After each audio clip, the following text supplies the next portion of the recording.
Hello and welcome to today's English lesson. My name is Stuart. In today's lesson, we're looking at phrases that use the verb to live.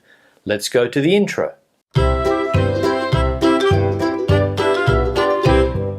Now, as I said, today's lesson is looking at phrases or expressions that use this verb here, live, not live, but live.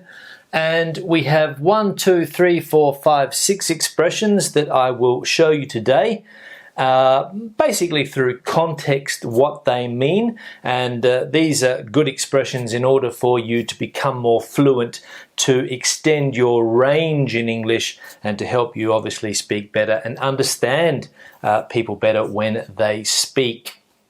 Now, the first expression is live it up. And as I said, through context, we'll have a look at what these expressions mean. So the first one is to live it up.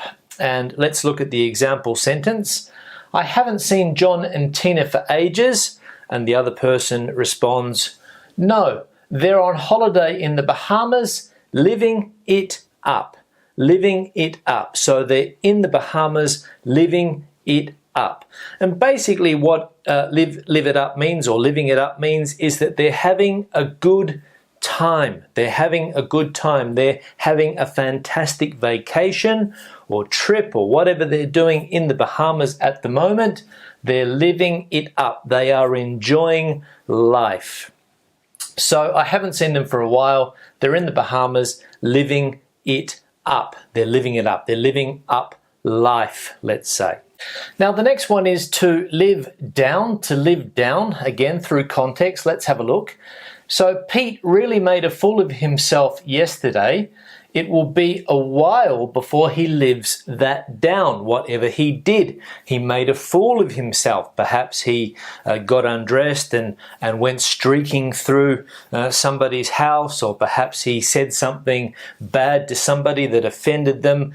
Basically, he made a fool of himself, and it will take him a long time or a while to live it down, okay? For people to forget what he did, to live it down, to forget or to not remember the event, okay? So obviously it was shocking enough that people will remember it for a long time, so it'll take a while for him to live it down.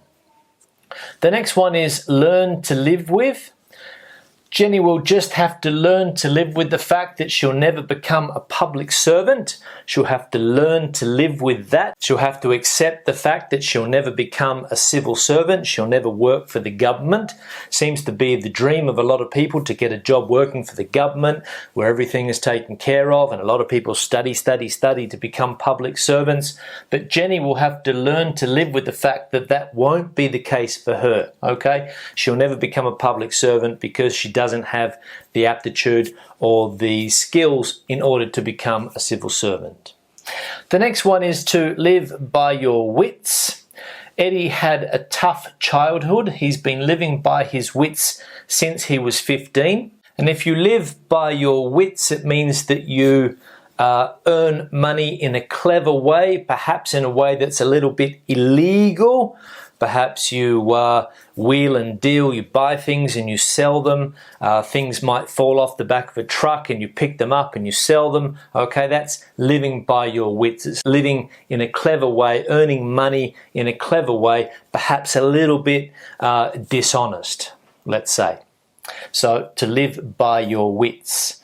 The next one is to live in hope. Let's have a look at the sentence. If you live in hope, something tells me Will won't pass the exam, but I live in hope. I live in hope that he will. So I'm optimistic. I remain optimistic that will pass the exam, and I live in hope. But everything is showing me at the moment that perhaps he's not going to pass the exams because he's not a very good student, but I live in hope that he will.